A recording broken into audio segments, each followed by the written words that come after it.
Ginisang labanos sa tomato sauce na may itlog guys. Paborito namin dito sa bahay. Napakasarap guys. Malasa siya. Manamis-namis. Hindi mo talaga mapigilan na mapa-extra rice ka ng malala. Kung hindi ka nagkokontrol sa kanin, subukan mo yung ganitong ulam. Talaga mag-i-enjoy ka. Mayroon tayo dito 10 pirasong labanos. Nabili ko lang pala yan sa halagang 50 pesos. Yung 2 piraso, itatabi ko muna to. Gagamitin ko sa ibang lutuin. Bali 8 piraso lang pala yung ating gagamitin ngayon. Ugasan muna natin pagkatapos natin balatan, saka natin hiwain ng ganyang kaninipis lang guys para mabilis din siya maluto. Yung 8 piraso, yan yung kinalabasan guys. Napakadami, kaya magpakain ng 10 tao. Maraming salamat nga pala sa ating mga followers sa palagi nyo panonood. Mag-ingat po kayo palagi dyan kung saang lugar man kayo. 3 itlog guys, lagyan lang natin ng asin, tapos chicken powder, haluin lang natin, saka tayo magpainit ng mantika. Saka natin gisahin yung sibuyas bawang, gisahin natin ng maigi, tomato sauce guys, 150 grams yung ginamit ko. Gisahin natin ng maigi para mabawasan yung asin ng tomato sauce. Saka natin ilagay yung labanus. Gisahin lang natin ng maigi. Saka natin timplahan to guys ng kaunting asin, kaunting paminta, kaunting toyo, saka kaunting chicken powder. Saka natin gisahin ng maigi sa mahinang apoy lang guys hanggang matuyuan siya. Kapag natuyuan na siya guys, saka tayo maglagay ng tubig, 2 tasa. Saka natin pakukuluan sa loob ng 20 minutes. Maraming salamat nga pala sa ating mga kababayang OFW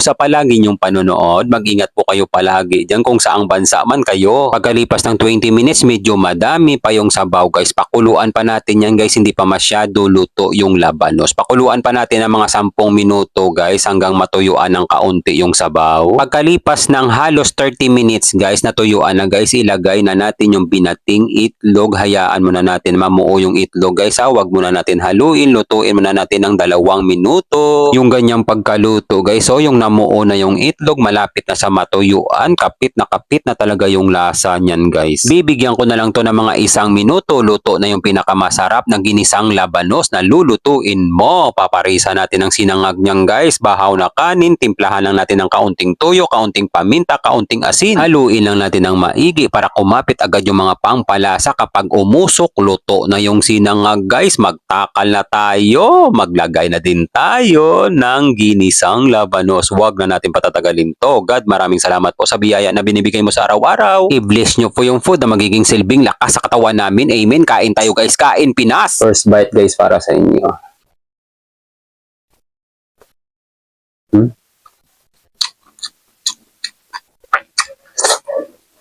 Manamis-namis yung lasa.